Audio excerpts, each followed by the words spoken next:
Buenos días, de antemano me disculpo por el retraso. El día de hoy yo soy Manuela del Valle Pérez, residente de primer año. Vamos a hablar sobre del miedo a la evidencia, sobre el retiro del Black Box Warning y el impacto de este sobre la terapia hormonal en la menopausia.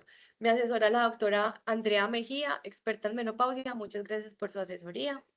El contenido o el derrotero del que vamos a hablar hoy, inicialmente vamos a dar un pequeño contexto sobre qué es menopausia y qué entendemos por ella, qué le pasa al cuerpo cuando tenemos déficit estrogénico, un contexto histórico de qué ha ocurrido con la historia de la terapia hormonal de la menopausia, qué nos dice ahora la evidencia sobre esto y por qué se retira el Black Box Warning y qué implicaciones clínicas actuales nos conlleva esto. ¿Qué me motivó a realizar esta charla? La motivación para realizar esta charla es que durante más de 2 décadas la terapia hormonal de la menopausia ha estado marcada por miedo y principalmente condicionada por el Black Box Warning. Esta charla entonces surge de la necesidad de revisar críticamente la evidencia que nos dio origen a ese temor y de reflexionar sobre el conocimiento actual y que nos permite ahora una prescripción más precisa e individualizada basada en la evidencia para nuestras pacientes. Tenemos entonces una propuesta de un caso clínico típico que nos puede llegar a nuestra consulta, una mujer de 52 años en su primer año de postmenopausia, con síntomas severos vasomotores de la menopausia que le afectan gravemente su calidad de vida. La paciente no tiene comorbilidades, el único antecedente familiar que tiene importancia es que una tía paterna tuvo cáncer de mama. Por lo tanto, la paciente llega y nos dice, doctora, yo no me pongo hormonas porque tengo mucho miedo, me da cáncer y me da trombosis. Un caso que todos vemos y ya luego al final de la charla vamos a determinar si esta paciente sí se podría beneficiar o no de la terapia de reemplazo hormonal. ¿De dónde surge este miedo? Surge del Black Box Warning de la FDA. La FDA pone la advertencia de recuadro negro, que es el Black Box Warning, que es la alerta de seguridad más estricta emitida por la FDA sobre los medicamentos y su objetivo es alertar los riesgos potencialmente mortales y graves asociados a este medicamento. A la terapia de reemplazo hormonal se le puso en el año 2003.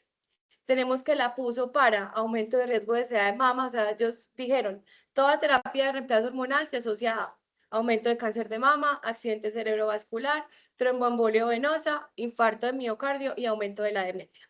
Por lo cual, entonces, la terapia de reemplazo hormonal generó temor en todas las pacientes, incluso en los médicos, gracias a esta Black Box Warning o esta advertencia de recuadro negro que se puso la FDA.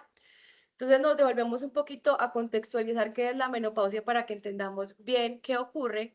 Entonces, la menopausia en las mujeres que menstruan, el umbral clínico se determina para definir menopausia, es que lleven al menos 12 meses sin menstruar, mientras que las pacientes que no tienen útero o son histerectomizadas, se va a determinar por los síntomas clínicos que manifiesten las pacientes, o también podríamos hacer un perfil bioquímico, pero principalmente va a ser dado por la clínica. Va a estar dada por los síntomas vasomotores. Le va a dar hasta un 80% de nuestras pacientes van a presentar estos síntomas, incluidos la alteración del sueño en un 94%, dificultad para la concentración 84%, disminución en la energía y fatiga en las pacientes y alteración en su vida sexual que va a estar en un 61%. Esto va a verse impactado en la calidad de vida y en el índice de productividad de la paciente y vamos a ver que cada vez la vida de nuestras pacientes va a estar más prolongada, entonces vamos a tener que la mitad de nuestras pacientes va a tener la mitad de su vida dentro del periodo de la posmenopausia, o sea, es muy importante. ¿Qué le pasa al cuerpo entonces cuando nuestros estrógenos caen?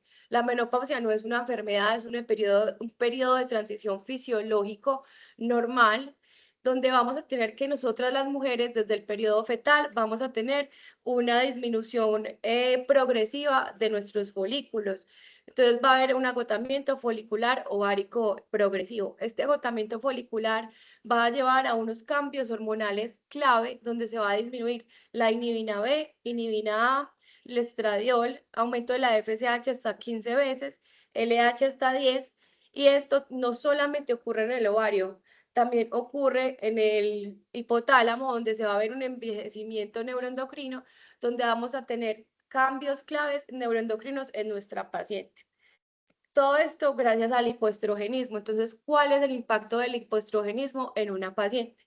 El impacto del hipoestrogenismo en la clínica y funcionalidad de la paciente va a estar principado por las irregularidades menstruales, después con la menorrea, va a tener una disfunción del termostato hipotalámico que lo va a estar dado por sofocos, la atrofia urogenital o síntomas geniturinarios de la menopausia, la disminución de la densidad ósea y disminución de la calidad de vida.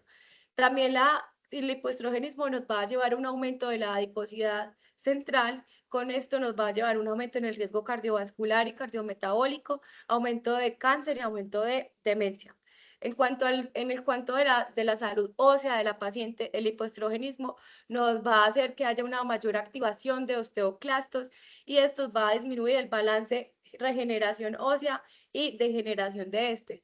Por lo tanto, va a haber una pérdida ósea aproximadamente más alta a partir de los 2 años desde la última menstruación de las pacientes.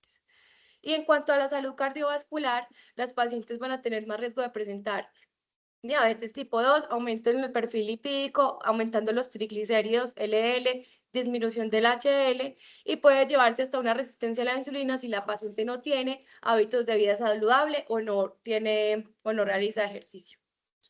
Ahora entonces centrándonos en lo más importante de nuestra charla, que es la terapia de reemplazo hormonal, vamos a desglosar un contexto histórico de esta. Entonces vamos a empezar más o menos en 1980, donde la terapia de reemplazo hormonal era ampliamente aceptada y se conocían sus beneficios.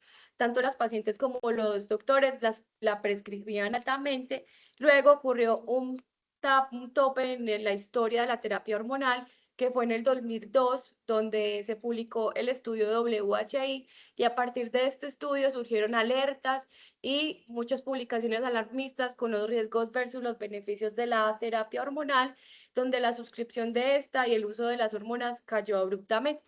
Posterior, en el 2014-2020, empezaron a publicarse reanálisis y estudios a largo plazo de las pacientes incluidas en el WHI, donde se estudiaban los verdaderos beneficios y riesgo de mortalidad y cáncer de mama en las pacientes. Y no fue hasta el 2025, el año pasado, que la FDA decidió retirar el Black Box Warning sobre la terapia hormonal.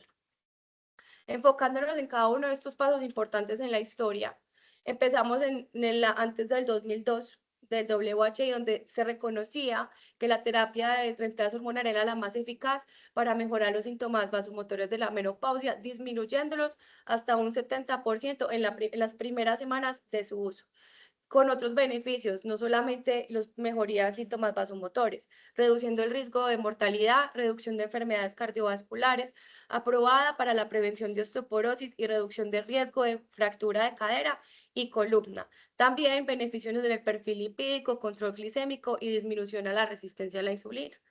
Luego aparece este estudio que fue el que nos parte la historia en dos. Este estudio fue publicado en el 2002, es el WHI, donde nos evalúan los riesgos y beneficios a largo plazo del uso de la terapia hormonal combinada. Ellos lo hacen en dos ramas. Una rama es un estudio de la terapia combinada de estrógenos conjugados más acetato de medroxiprogesterona y otra rama es de estrógenos sin oposición. En este momento me voy a basar en la rama combinada. Entonces, la metodología utilizada es un ensayo clínico aleatorizado, doble ciego, multicéntrico. Utilizaron 40 centros en Estados Unidos. La población fueron 16.608 mujeres posmenopáusicas con un rango de edad desde los 50 hasta los 79 años, con útero intacto, y las pacientes mayoritariamente eran sanas, tenían bajo riesgo de enfermedad cardiovascular. La intervención entonces fue estrógenos equinos conjugados 0.625 miligramos día, más acetato de medroxiprogesterona 2.5 miligramos día, comparado con placebo. Esta es la primera tabla que nos muestra el artículo, que es las características basales de la población incluida. Me llama la atención y quiero resaltarles el grupo que escogieron de edad desde los 50 a los 79 años de edad, con un promedio de edad de 63 años. Entonces, los resultados de este promedio de pacientes los extrapolaron a pacientes de 50 años y ya vamos a ver que no es lo mismo hablar de una paciente de 70 años a una paciente de 50 años para elegir la terapia hormonal.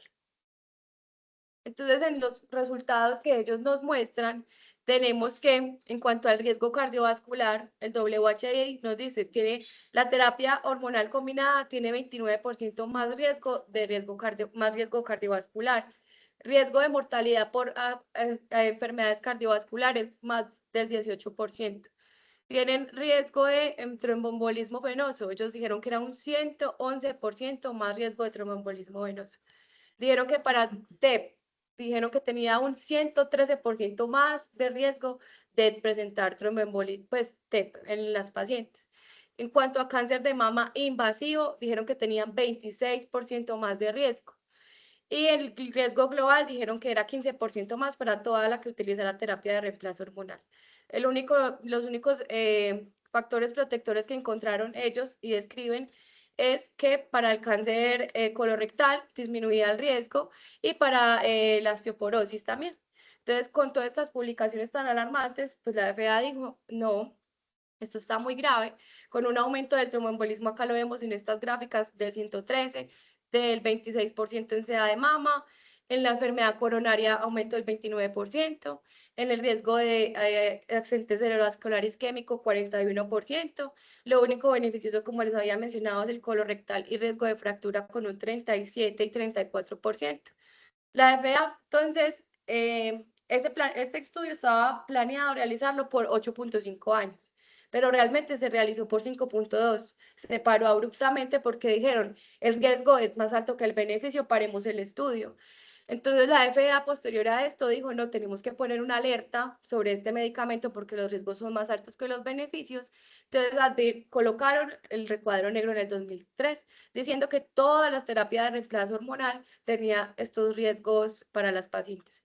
Entonces, posterior al WHI se nos dividió la historia y aquí les traigo un artículo donde se evidencia el impacto de los ensayos clínicos aleatorizados, principalmente el WHI, sobre el uso de la terapia hormonal en las pacientes.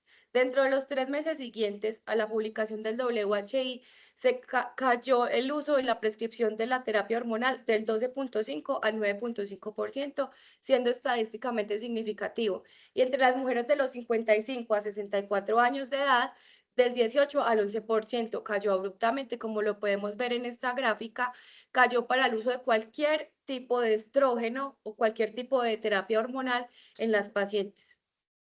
En esta gráfica, los autores querían demostrar el uso, cuántas prescripciones se esperaban normalmente con lo que previamente se prescribía, como lo ven en la primera parte de la tabla. Posterior al estudio del WHI, entonces analizaron comparativamente todo lo que cayó después del estudio. Cayó tanto que cayó por encima, cayó por debajo del percentil 95, del intervalo de confianza 95, lo que significa que eso no fue una asociación causal. Esta caída tan severa significa que fue una reacción inmediata al estudio, no algo causal en la población. Que también se conllevó gracias a esta caída del uso de la terapia hormonal. Esta caída de la terapia hormonal causó, como lo evidencia este artículo publicado en el 2005, perdón, donde se evidencia que la caída del uso de la terapia hormonal se asoció inmediatamente con el uso de los antidepresivos en las pacientes. Entonces, esto los autores dijeron que se podría asociar que las pacientes que previamente los síntomas, tanto psicológicos como físicos, que eran controlados con la terapia de reemplazo hormonal, tuvieron que pasar al uso entonces de antidepresivos para lograr control de estos síntomas. Entonces, ahorita, luego de todas estas publicaciones y de la caída del uso de la terapia de reemplazo hormonal, ¿qué dice de verdad la evidencia sobre cada uno de estos riesgos que nos dijo el WHI que existían en las pacientes?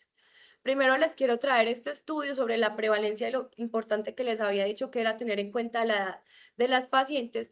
Este estudio publicado en el 2022, realizado en Europa, en donde se evidenció que la prevalencia más alta de los síntomas vasomotores moderados a severos era en las pacientes de 40 a 65 años de edad. Se nos sale del rango incluido en el WHI, que en el WHI incluían pacientes de 50 hasta los 79 años de edad. Entonces se nos sale la gran población a la cual queremos impactar realmente en los síntomas vasomotores moderados a severos. Este otro estudio ya publicado en el 2023 es un reanálisis o una crítica donde buscan reevaluar críticamente el WHI 21 años después. Ellos hicieron entonces un análisis de sus limitaciones metodológicas, de la interpretación, de qué diferencias había en el riesgo-beneficio entre la terapia hormonal usada, que era acetato de medroxiprogesterona más estrógenos equinos conjugados, comparados con las terapias hormonales bioidénticas, y si esto cambiaba el efecto en las enfermedades crónicas o no. Entonces fue una revisión narrativa crítica. Ellos, las críticas claves que le hacen al WHI, primero es que utilizaron un riesgo relativo en vez de un riesgo absoluto, lo cual sobreestimó el riesgo. Los intervalos de confianza no fueron ajustados, por lo cual muchos riesgos podrían haber perdido significancia, haber sido ajustados, y la población definitivamente fue una población que no era representativa.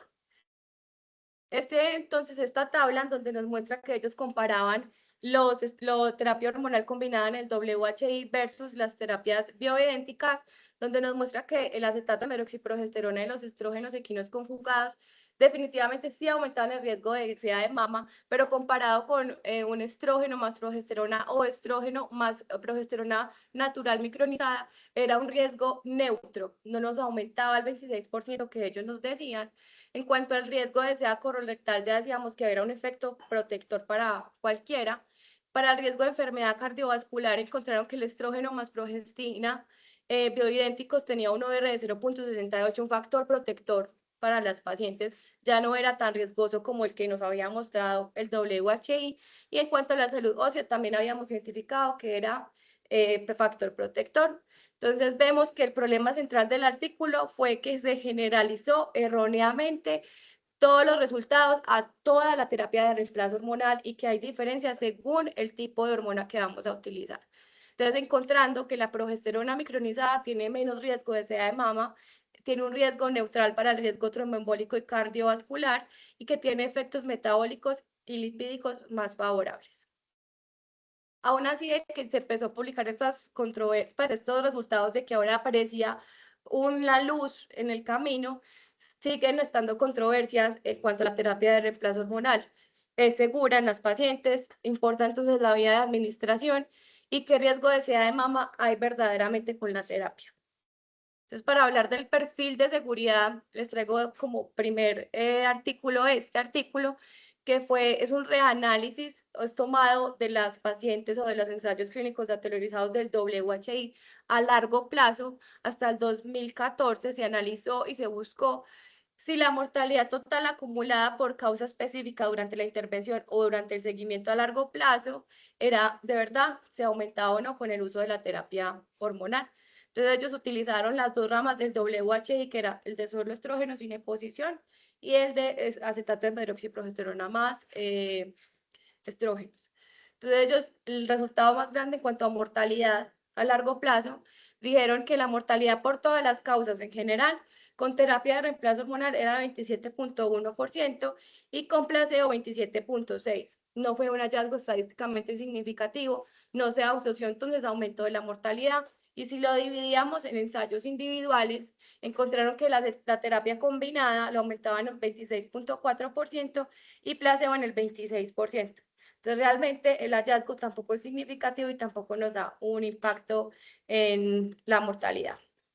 Si lo dividimos y ya sacamos un análisis por subgrupos para el cáncer, para la mortalidad por cáncer o la mortalidad por cáncer de mama, entonces ellos nos dicen que la medroxiprogesterona más el estrógeno quino conjugado, sí nos lo aumenta un poco de un 44%, pero si lo comparamos con estrógenos equinos conjugados solos, ya va a ser un efecto protector de 0.55%. O sea, tienen 45% menos riesgo de SIDA de mama cuando se usa solo estrógenos. Entonces acá nos surge algo impactante que nos dice, tal vez entonces el riesgo de SIDA de mama está achacado al tipo de progesterona que vamos a usar, no a los estrógenos. Ellos nos dividen por subgrupos de edades, de edades etarias en las pacientes. Entonces tenemos que las pacientes entre 50 y 59 años, la mortalidad total entre 50 y 59, las que tienen más prevalencia de los síntomas moderados a severos, va a tener una mortalidad de 0.69% estadísticamente significativa. O sea, realmente no, incluso es factor protector. O sea, factor protector para estas pacientes entre 50 a 59 años de edad. Pero si lo comparamos con pacientes de 60 a 69 años, va a ver que el riesgo se va a aumentar en un 4% en la mortalidad. Y si ya lo llevamos a pacientes de 70 a 79 años, se aumenta el 13%. Lo que la da entonces sí nos hace un cambio en las pacientes. Como conclusión de este artículo, entonces, es que la terapia hormonal definitivamente no se asoció con aumento de la mortalidad por todas las causas en las pacientes durante el seguimiento a 18 años.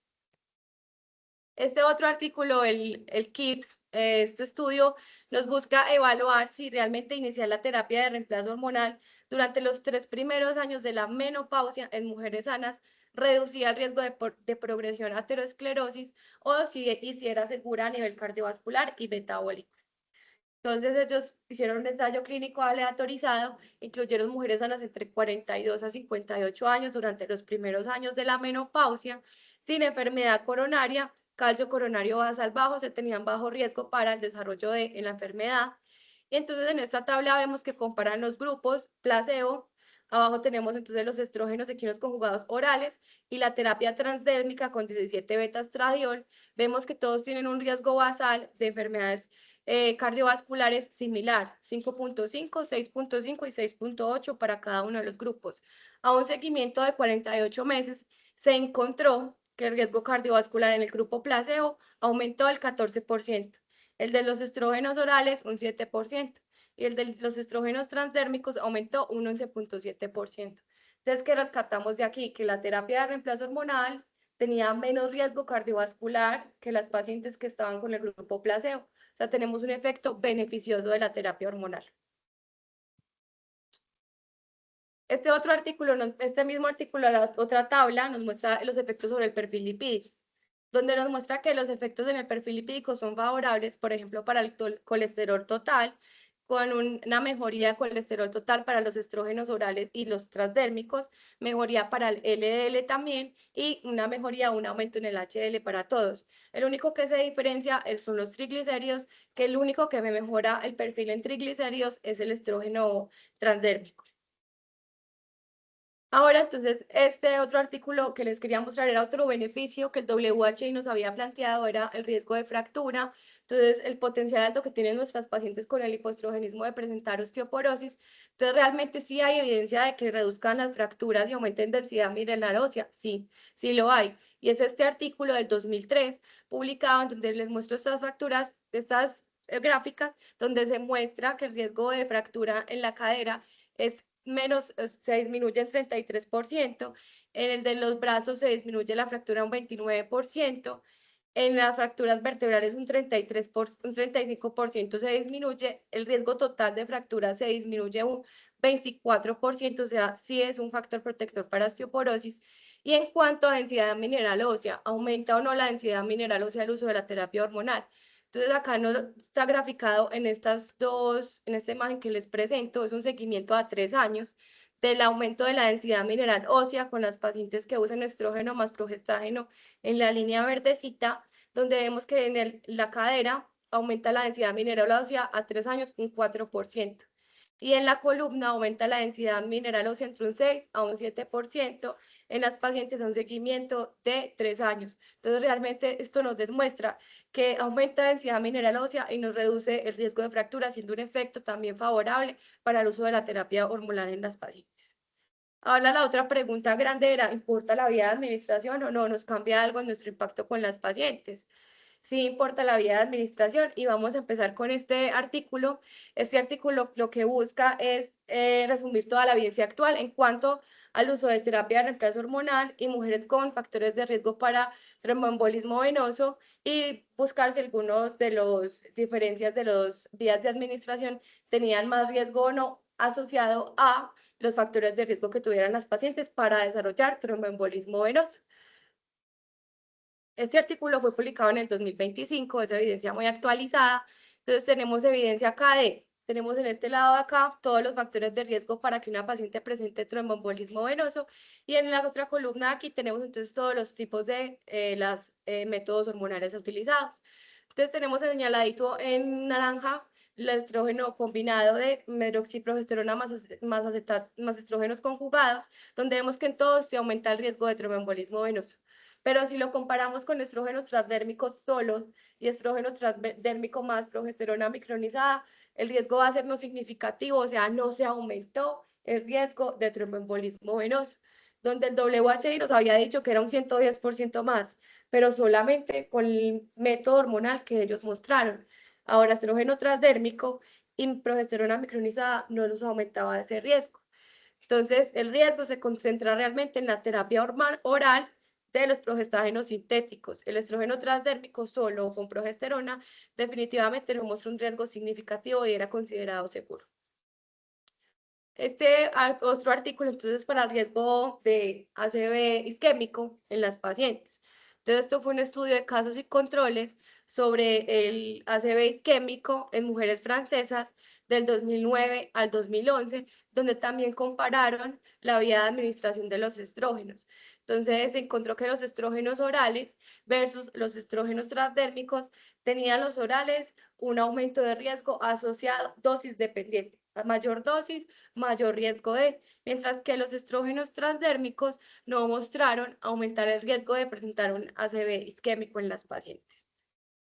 También entonces ellos demostraron que no solamente la vía de administración importaba, sino que también importaba el tipo de progestágeno a utilizar, donde vemos que en la resaltado verdecito tenemos la progesterona natural micronizada, que no se asoció a un aumento del riesgo de stroke, pero incluso fue factor protector, lo disminuyó si lo comparamos con los derivados del norpregnano, que definitivamente los derivados del norpregnano nos aumentan un 125% de riesgo para stroke. Entonces es importante la elección del tipo de hormonal que vamos a utilizar. El riesgo entonces de cáncer de mama.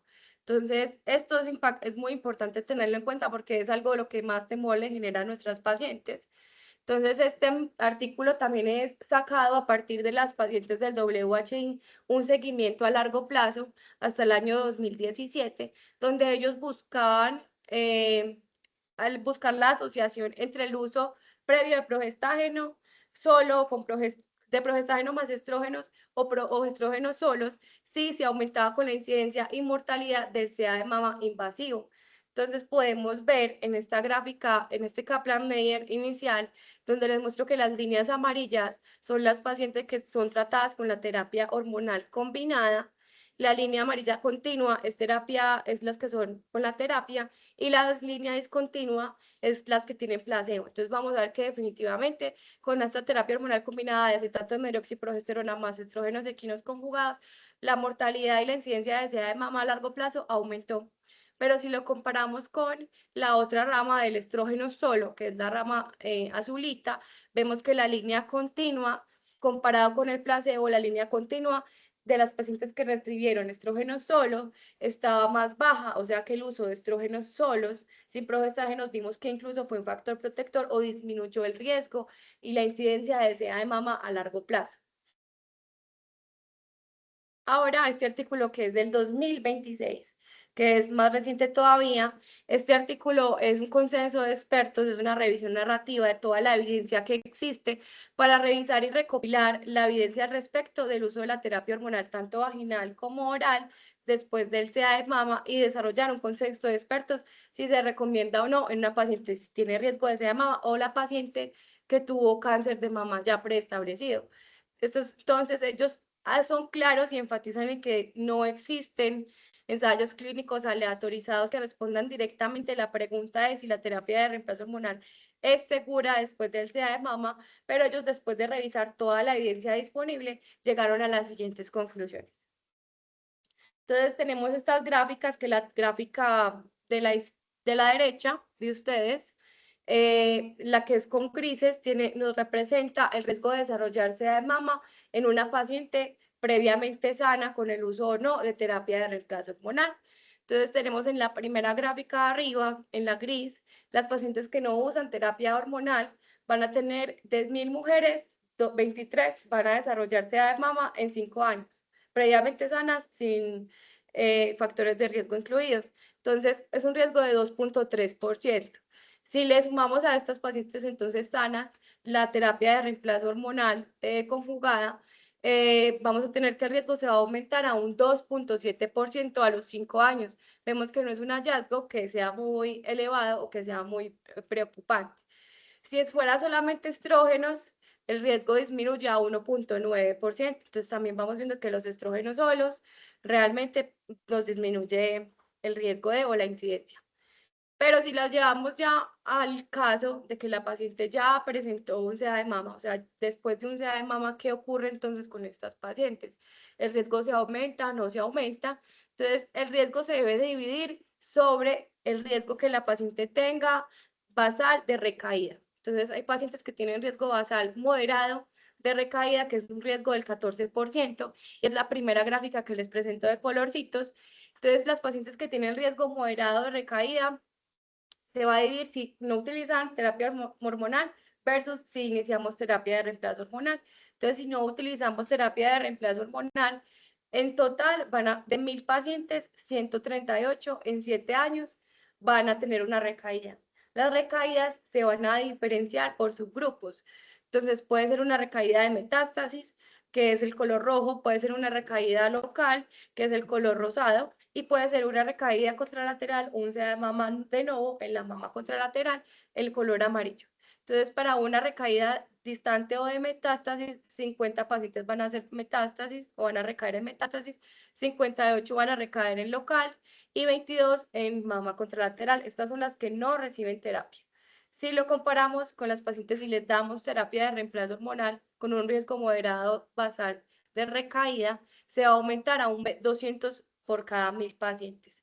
Para metástasis van a ser 63, para local 73 y para contralateral 63. Entonces aquí ya vemos que cuando la paciente tuvo un SEA de mama y el riesgo de recaída es moderado, los riesgos van a ser considerables si yo le voy a colocar terapia de reemplazo hormonal. Y comparativamente con si la paciente tiene un riesgo bajo de recaída, o sea, tiene menos riesgo del 5% para recaer con el SEA de mama, van a caer mucho el riesgo de recaída, donde va a ser solamente 1050 pacientes. Para metástasis va a ser 21, para local va a ser 21 y para 8 va a ser contralateral, sin uso de terapia hormonal. Comparado con la terapia hormonal, va a ser que 72 por cada 1000. Aquí vamos a ver que para metástasis va a ser 23 pacientes, local va a ser 27 y 23 para contralateral. Entonces, ¿qué quiero que se lleven de esta gráfica grande?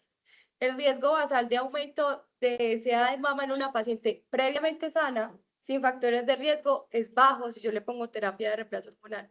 Me cambia cuando la paciente tuvo cáncer de mama, cambia, sí. ¿Y qué es lo que hay que tener en cuenta aquí? Es el riesgo basal que tiene de recurrencia la paciente. Si la paciente tiene bajo riesgo de recurrencia, el potencial daño de la terapia hormonal va a ser bajo. Pero si la paciente tiene riesgo moderado de recurrencia, va a ser un potencialmente daño más alto que el otro. Entonces, las conclusiones grandes de este artículo, que es muy importante, es que no toda terapia de reemplazo hormonal es igual, que sí importa la vía, que sí importa el tipo de progestágeno, que los estrógenos vaginales probablemente sean seguros, incluso para las mujeres que tienen receptores de estrógenos positivos,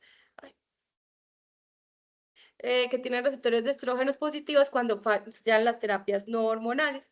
La progesterona natural micronizada tiene un perfil mejor mamario que las progesteronas sintéticas y que el riesgo de terapia de reemplazo hormonal es proporcional al riesgo de recaída que tiene la paciente. Entonces, la decisión de las pacientes siempre debe ser una decisión individualizada, compartida, y debe priorizarse la calidad de vida de la paciente y el perfil de riesgo que tiene.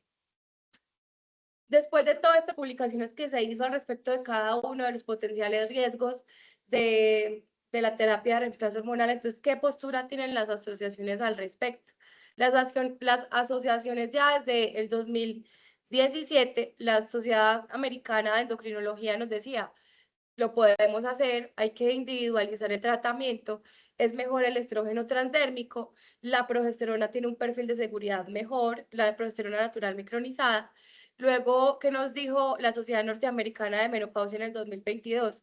Nos dice lo mismo, apoya, hay que individualizar la paciente, hay que tener en cuenta el concepto de ventana de oportunidad, que ya vamos a hablar de él, que definitivamente la terapia de reemplazo hormonal es la más eficaz para el control de los síntomas vasomotores de la menopausia y que la decisión debe ser una decisión compartida con la paciente, reevaluando periódicamente el perfil de seguridad y el riesgo de la paciente, que ya vimos que a medida que aumenta la edad, aumenta el riesgo.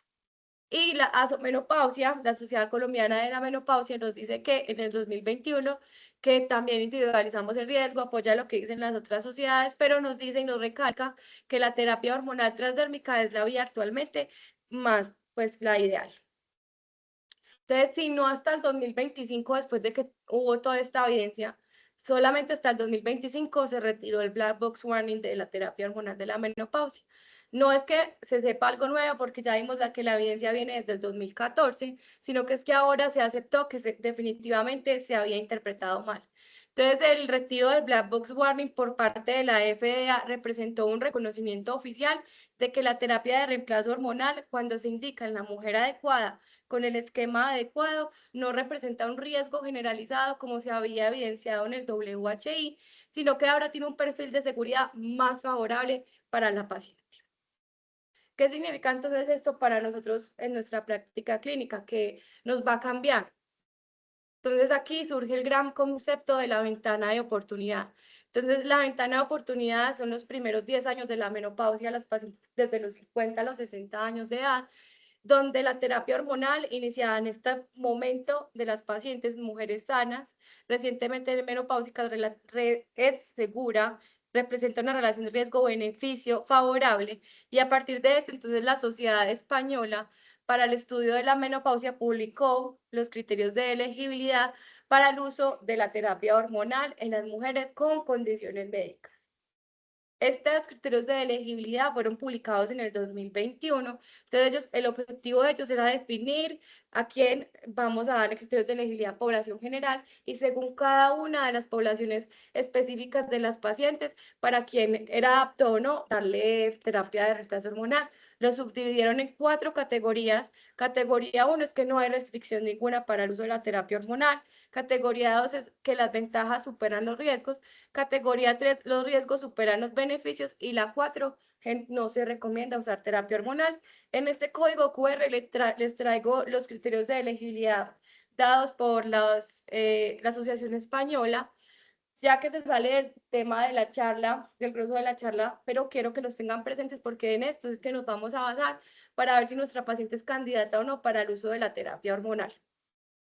Pero en definitiva, podemos tener una visual más amplia de, bueno, entonces a quién sí, a quién no, teniendo en cuenta criterios de elegibilidad, pero vamos a pensar en quién definitivamente no. Entonces, las pacientes que tengan contraindicaciones absolutas, va a ser la paciente con antecedentes de enfermedad cerebrovascular, que tenga enfermedad cerebrovascular activa, antecedentes de tromboembolismo venoso, un sangrado vaginal inexplicable, enfermedad hepática aguda o descompensada, que tenga antecedentes de mama, ya vimos que eso tiene un asterisco, que tenga inmovilización prolongada, hipertriglicemia severa. Todo esto se debe interpretar bajo la luz de la individualización de la paciente, pero siempre hay que tenerlo presente.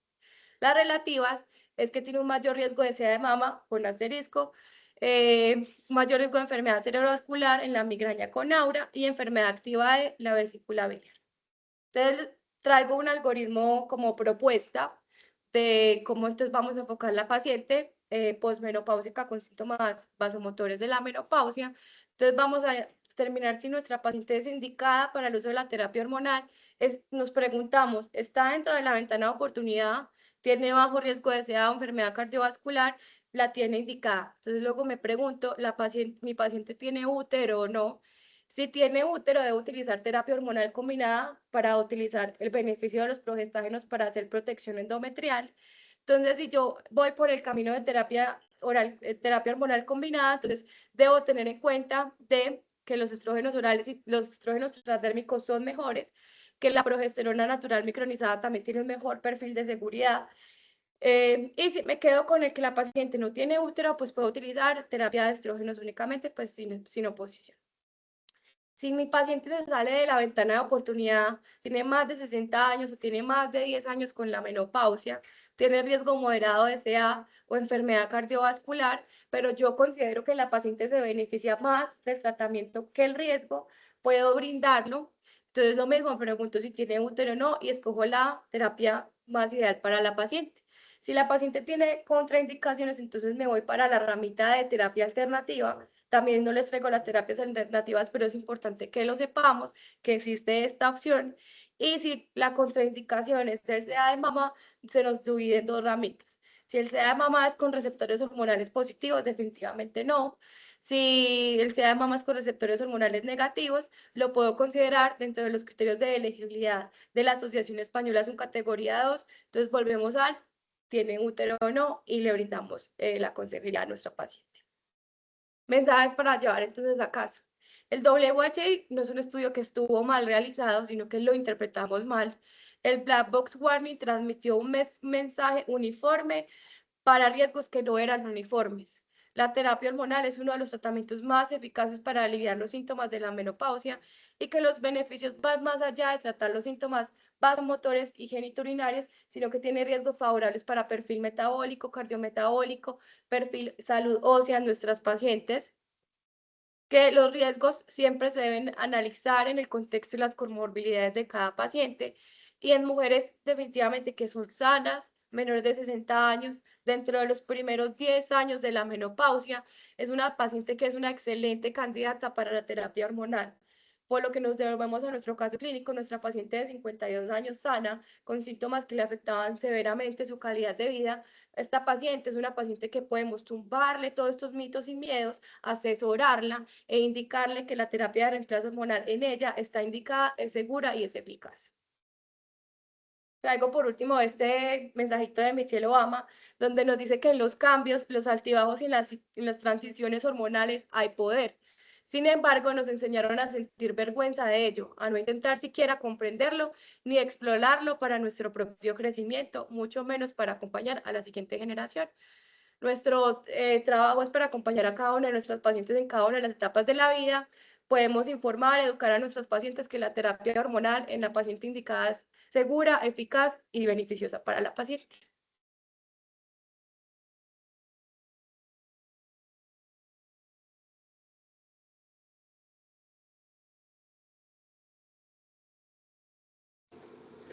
Eh, bueno, el objetivo de nosotros, pues, en esta charla era cronológicamente mostrar lo que ha venido pasando y creo que lo logramos, ¿cierto? Nos llevó desde el inicio hasta el día de hoy entre lo que ha pasado.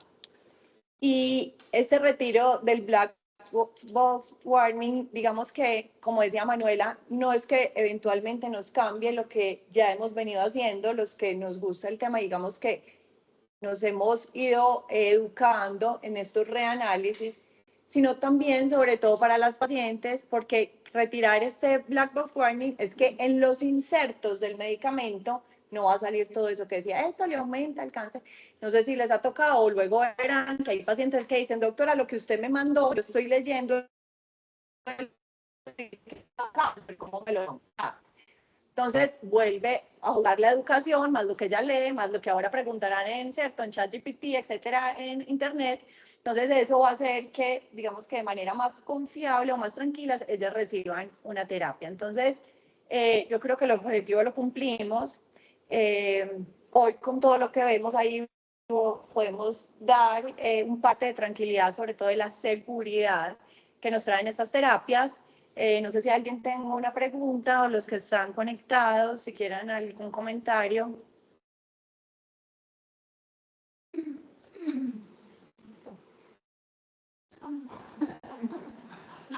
Para el público.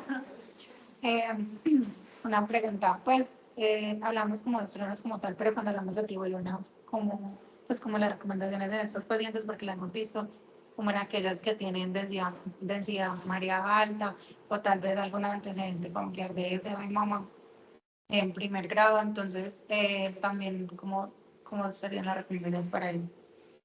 La tibolona aplica, digamos, como terapia hormonal en general, ¿cierto? Las indicaciones, las contraindicaciones están asociadas, es como si estuviéramos hablando de estrógenos, por decirlo de alguna manera.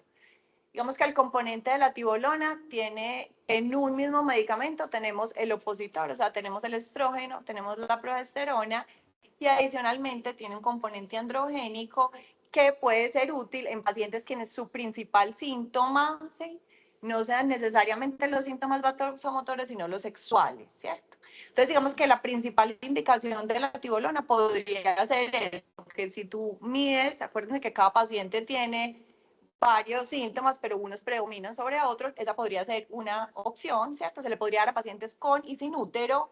Y cuando hablamos de perfil de seguridad en mama, aplica de los que tienen más seguridad en mama, en pacientes que tú consideres con riesgo. Listo.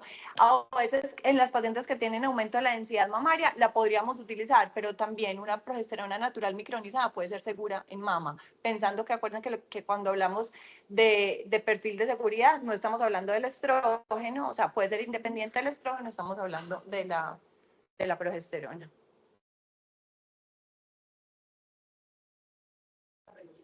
Respecto a los diferentes componentes ¿cuáles son como los que vamos a utilizar de manera segura pues, para las personas? ¿Cuál es el más seguro? La progesterona. ¿Cierto? Digamos lo natural. Y la única natural que tenemos es la progesterona natural micronizada. Y en las sintéticas, las que mejor perfil de seguridad tienen en mama es la dihidrogesterona, ¿sí? Y pues las usuarias de Mirena, que tienen este endoceptivo, pues como hacen esa atrofia vaginal, también se considera como uno de los de más seguridad, ¿cierto? Y las tantas de persona oral ya no se recomiendan. No. No, Sí. Desafortunadamente en algunas EPS es lo que eventualmente lo da, pero hoy, pues y después de todos estos análisis y todos estos hallazgos, no. Entonces, chicos, recuerden que la terapia siempre tiene que ser no solo individualizada a quien tienen ahí, sino que ustedes sepan darle la explicación a las pacientes para que con su seguridad, como usted transmite esa seguridad, ellas la reciban y puedan tomar de manera tranquila, utilizar su medicamento. La evidencia nos dice hoy que tiene mucho perfil de seguridad, es decir, como les digo yo, hormonas para todos, vamos a decir en algún momento, ¿cierto? Esto con sus asteriscos. Dos objetivos grandes en la menopausia. Uno, mejorar calidad de vida. Ese es el principal objetivo, ¿cierto? Que la paciente que hoy le consulta por unos síntomas tenga su día a día una mejor calidad. Y segundo, un envejecimiento saludable, que es lo que le apostamos cuando hablamos de salud cardiovascular y de salud osteometabólica. Estrógenos transdérmicos versus orales. El transdérmico tiene mejor perfil de seguridad en cuanto a qué, a aumento de riesgos trombóticos. No quiere decir que la terapia oral sea mala o sea dañina. Pacientes con perfil, con historias sin historias pues, de patologías, pacientes sanas, eventualmente les parezca más práctico tomarse una pastilla donde está el estrógeno y la progesterona que eventualmente aplicarse un gel y además tomarse una pastilla. Entonces, usted también al individualizar, mira, lo que pasa es que sí tiene un perfil de riesgo cardiovascular, pues usted de una se va por la terapia transdérmica, entonces las exfumadoras, las con riesgo cardiovascular hipertensas, las obesas o las de sobrepeso, bueno, usted individualiza y prefiere esa terapia. ¿Listo? Entonces, siéntanse tranquilos hoy de mandar terapias hormonales, individualicen muy bien y elijan a qué paciente, que la verdad a la mayoría se les puede dar terapias de reemplazo hormonal. Muchas gracias, Manuela.